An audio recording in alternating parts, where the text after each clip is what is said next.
नमस्कार दोस्तों, स्वागत है आपका अपने YouTube channel study with lecture में। डेली सेशन चलाते हैं करंट अफेयर का, उसमें हम आ गए अगले सेशन पे।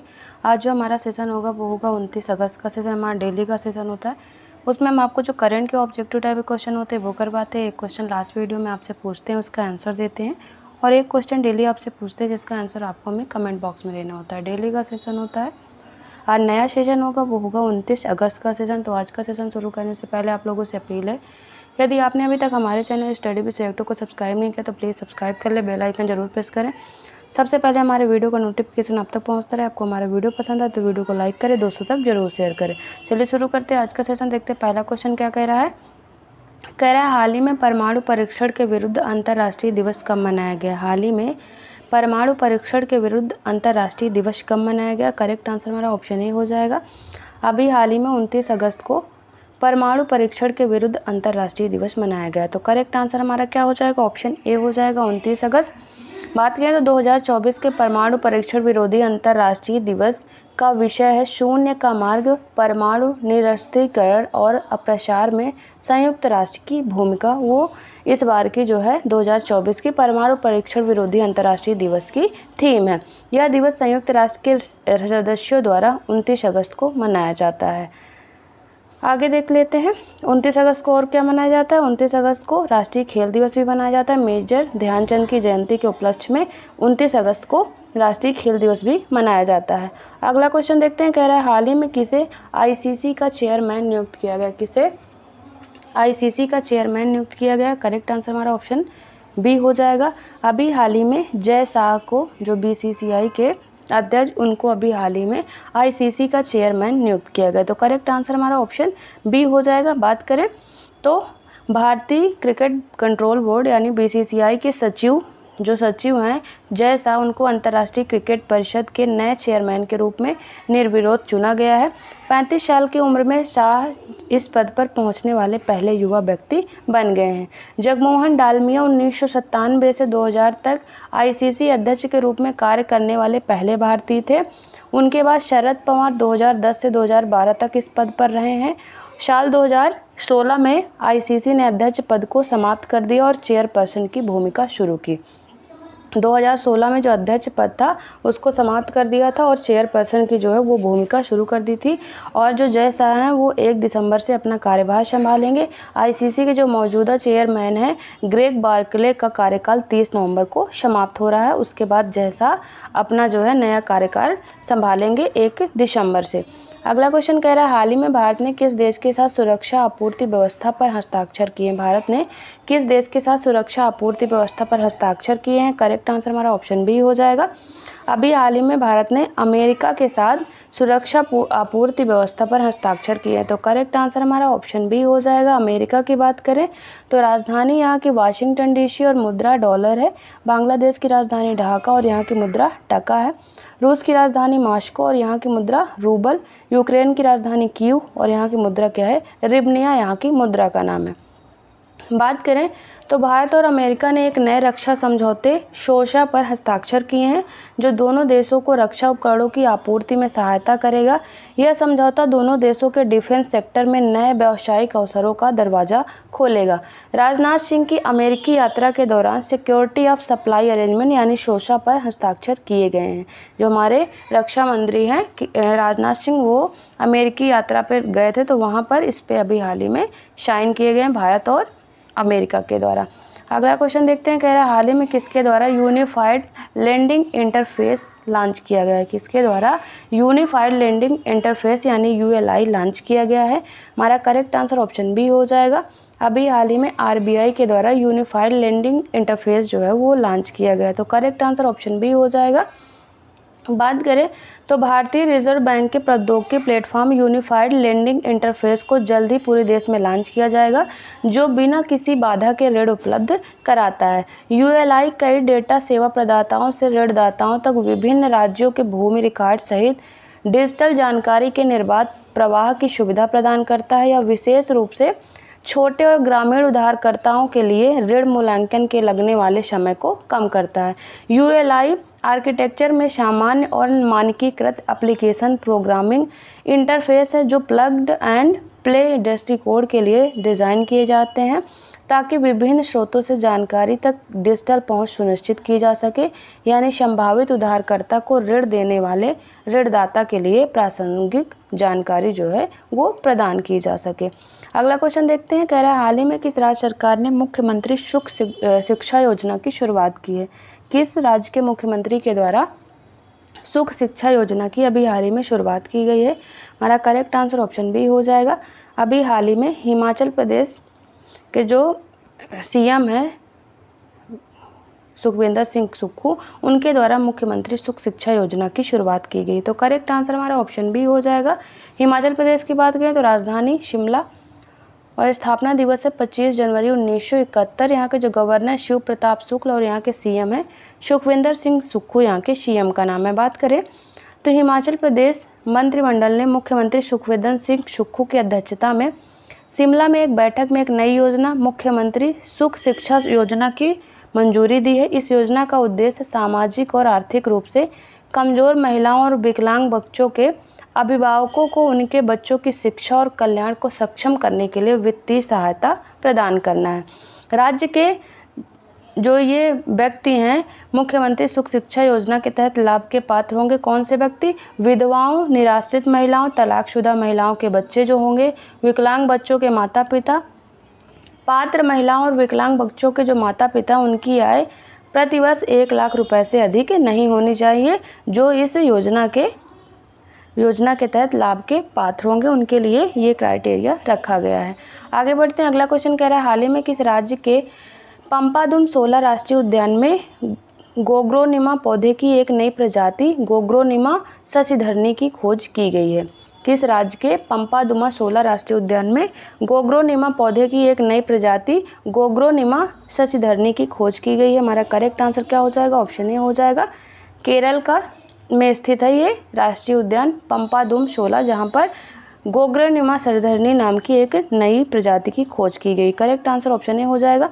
केरल की बात करें तो राजधानी तिरुवनंतपुरम है और यहाँ की स्थापना दिवस 1 नवंबर 1956। यहाँ के जो गवर्नर आरिफ मोहम्मद खान और यहाँ के सीएम कौन है? पिनराई विजयन यहाँ के सीएम हैं। बात करें तो इडुक्की जिले में चिकने तले और छोटे कलश के आकार के फूलों वाले एक पौधों की पहचान गोग्रोनिमा वंश की एक पूरी तरह की नई प्रजाति के रूप में की गई है। यह पहली बार है जब दक्षिण भारत में गोग्रोनिमा की सूचना मिली है। 2019 में पंपादुम 16 राष्ट्रीय उद्यान में एक सर्वेक्षण के दौरान देखे गए इस पौधे का नाम गोग्रोनिमा शशिधरनी रखा गया है।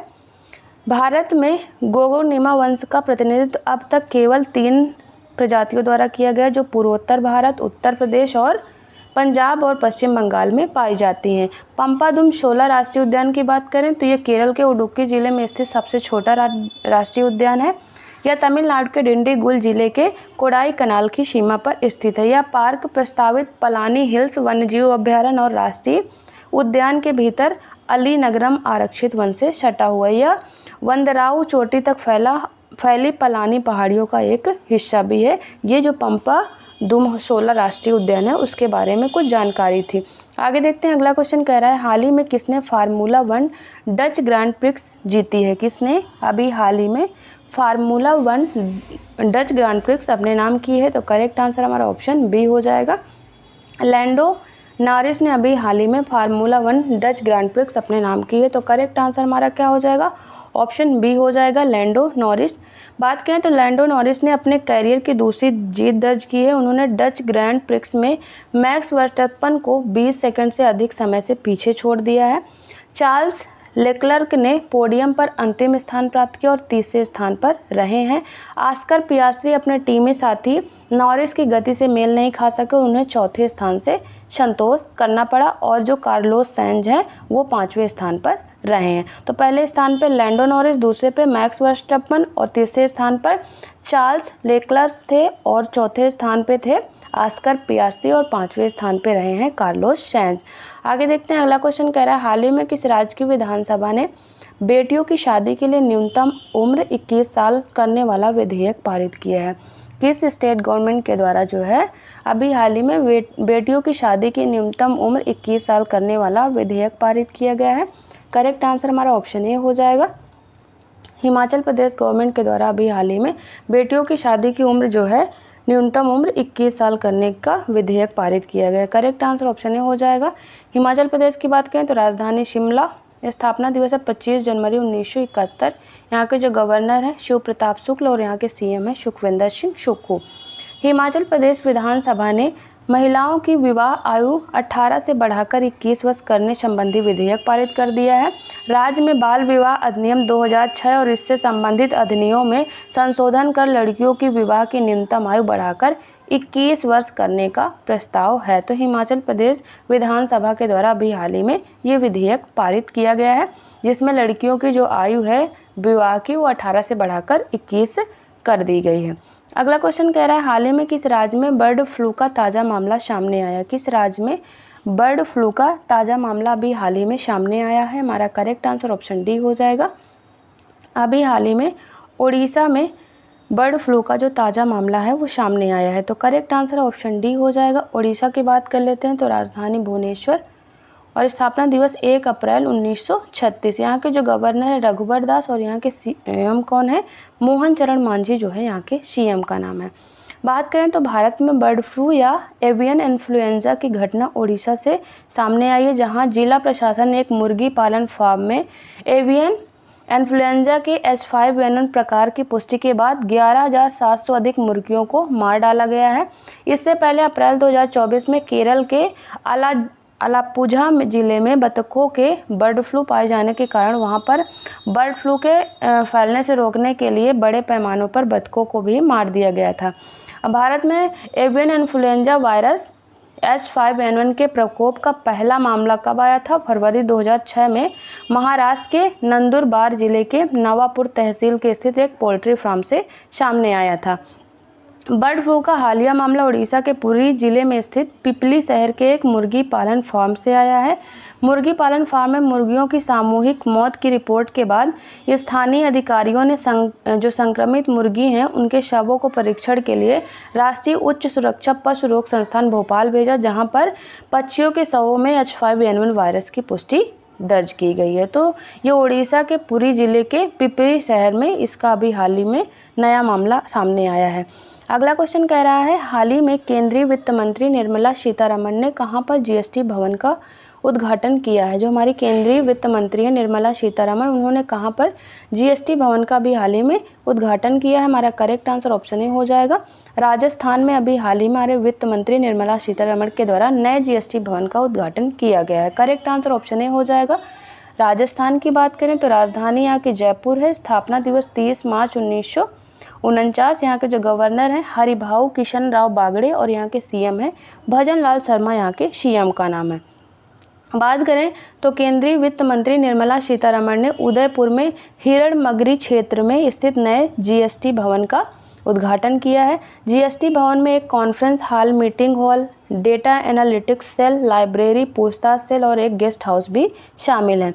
कार्यक्रम के दौरान निर्मला सीतारमण ने ICE टैब 2.0 नामक एक हैंड हेल्ड डिवाइस लॉन्च की, जिसे वास्तविक समय रिपोर्ट अपलोड करने और तेजी से कार्गो निकासी को सक्षम करके सीमा शुल्क संचालन है उसको बढ़ाने के लिए डिजाइन किया गया है। तो राजस्थान के उदयपुर के हिरणमगरी क्षेत्र में नए जीएसटी भवन का भी हाल ही में उद्घाटन किया गया है। अगला क्वेश्चन कह रहा है हाल ही में किस देश ने अफ्रीका में महामारी के लिए 10,000 एमपॉक्स वैक्सीन की जो खुराक है उसको दान दिया है। किस देश ने अफ्रीका में महामारी के लिए 10,000 एमपॉक्स वैक्सीन की खुराक को दान दिया है? करेक्ट आंसर ऑप्शन बी हो जाएगा। जर्मनी ने अभी हाल ही में 10,000 एमपॉक्स की जो वैक्सीन है उसको अफ्रीका में जो महामारी फैली है एमपॉक्स की उसके लिए दान किया है। तो करेक्ट आंसर ऑप्शन बी हो जाएगा।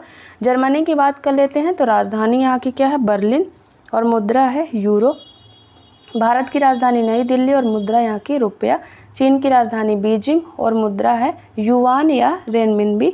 ईरान की राजधानी तेहरान और यहाँ की मुद्रा रियाल यहाँ की मुद्रा का नाम है।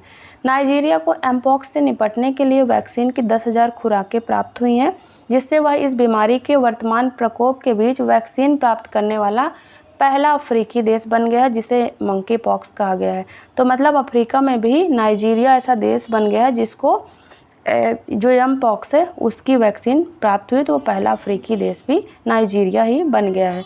अगला क्वेश्चन देखते हैं, कह रहा है हाल ही में विश्व जल सप्ताह 2024 का आयोजन कब से कब तक किया है? जो विश्व जल सप्ताह 2024 है उसका आयोजन कब से कब तक किया गया है? हमारा करेक्ट आंसर ऑप्शन ए हो जाएगा 25 से 29 अगस्त तक विश्व जल सप्ताह 2024 का आयोजन किया गया है। तो करेक्ट आंसर हमारा क्या हो जाएगा? ऑप्शन ए हो जाएगा 25 से 29 अगस्त के बीच में विश्व जल सप्ताह 2024 का आयोजन किया गया है। तो करेक्ट आंसर ऑप्शन ए हो जाएगा। बात करें तो स्टॉकहोम अंतर्राष्ट्रीय जल संस्थान 25 से 29 अगस्त 2024 को अगला विश्व जल सप्ताह आयोजित कर रहा है। विश्व जल सप्ताह वैश्विक जल मुद्दों पर अग्रणी सम्मेलन है जो 1991 से हर साल आयोजित किया जाता है। स्टॉकहोम इंटरनेशनल वाटर इंस्टीट्यूट ने घोषणा की है कि विश्व जल सप्ताह 2024 इसकी थीम क्या है? थीम है सीमाओं को जोड़ना, शांतिपूर्ण और टिकाऊ भविष्य के लिए जल जो है इस बार की विश्व जल सप्ताह 2024 की थीम है। विश्व जल सप्ताह 2024 25 से 29 अगस्त 2024 तक मनाया जाएगा। यह कार्यक्रम स्टॉकहोम इंटरनेशनल वाटर इंस्टीट्यूट द्वारा प्रतिवर्ष आयोजित किया जाता है जो जल संबंधी अनुसंधान और नीति के अग्रणी संस्थान है उसके द्वारा प्रतिवर्ष जो है इसका आयोजन किया जाता है। अगला क्वेश्चन देखते हैं। कह रहा है हाल ही में पहले भारतीय अंतरिक्ष पर्यटक कौन बने हैं? पहले भारतीय अंतरिक्ष पर्यटक अभी हाल ही में कौन बने हैं? हमारा करेक्ट आंसर ऑप्शन सी हो जाएगा। अभी हाल ही में गोपीचंद थोटाकुरा जो है पहले भारतीय अंतरिक्ष पर्यटक बन गए हैं। तो करेक्ट आंसर हमारा क्या हो जाएगा? ऑप्शन सी हो जाएगा। बात करें तो गोपीचंद थोटाकुरा हैं वो भारतीय सेना के विंग कमांडर राकेश शर्मा के बाद अंतरिक्ष में जाने वाले दूसरे भारतीय बन गए हैं। गोपीचंद हाल ही में ऑनलाइन शॉपिंग कंपनी अमेज़न के जो संस्थापक हैं जेफ बेजोस की कंपनी, उनकी कंपनी का क्या नाम है? ब्लू ओरिजिन, उनके न्यू शेफर्ड 25 मिशन के पायलट के रूप में अंतरिक्ष यात्रा पर गए थे और वो पहले विंग कमांडर राकेश शर्मा के बाद अंतरिक्ष में जाने वाले दूसरे भारतीय बन गए हैं। आगे देखते हैं अगला क्वेश्चन क्या कह रहा है। कह रहा है हाल ही में दुनिया का पहला लचीला सोलर पैनल किस यूनिवर्सिटी ने विकसित किया है? हाल ही में दुनिया का पहला लचीला सोलर पैनल किस यूनिवर्सिटी ने विकसित किया है? करेक्ट आंसर हमारा ऑप्शन ए हो जाएगा। अभी हाल ही में ऑक्सफोर्ड यूनिवर्सिटी के द्वारा दुनिया का पहला लचीला सोलर पैनल जो है विकसित किया गया है। तो करेक्ट आंसर क्या हो जाएगा? ऑप्शन ए हो जाएगा ऑक्सफोर्ड यूनिवर्सिटी। बात करें तो ऑक्सफोर्ड यूनिवर्सिटी के शोधकर्ताओं की एक टीम ने दुनिया का पहला लचीला सौर उपकरण बनाया है। वो इतने पतले हैं कि उन्हें विभिन्न वस्तुओं पर लगाया जा सकता है जिससे वो पोर्टेबल बिजली स्रोत बन जाते हैं। पैनल पेरोस्काइट नामक सामग्री का उपयोग करके बनाए गए हैं जिसे उद्योग में कुछ लोगों द्वारा सौर ऊर्जा के पवित्र जो ग्रिल है उसके रूप में भी सराहा गया है। तो ये इतने पतले हैं कि इनको किसी वस्तु के ऊपर भी लगाया जा सकता है जिससे पोर्टेबल बिजली के स्रोत बन सकते हैं। आगे बढ़ते हैं। अगला क्वेश्चन कह रहा है हाल ही में होने वाले महिला T20 वर्ल्ड कप में भारतीय टीम का कप्तान किसे बनाया गया है?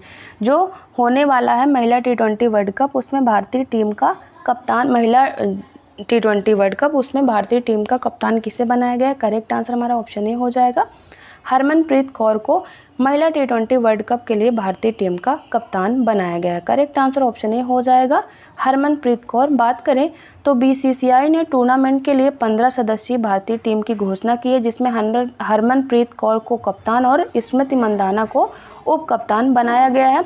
10 टीमों के ये टूर्नामेंट अक्टूबर में संयुक्त अरब अमीरात में आयोजित की जाएगी। पहले इसका आयोजन कहाँ? बांग्लादेश में होना था, लेकिन वहाँ पर जो तख्ता पलट हुआ है और वहाँ पर बहुत ज़्यादा उग्र प्रदर्शन के चलते इसको स्थानांतरित कर दिया गया है। कहाँ पर? UAE में।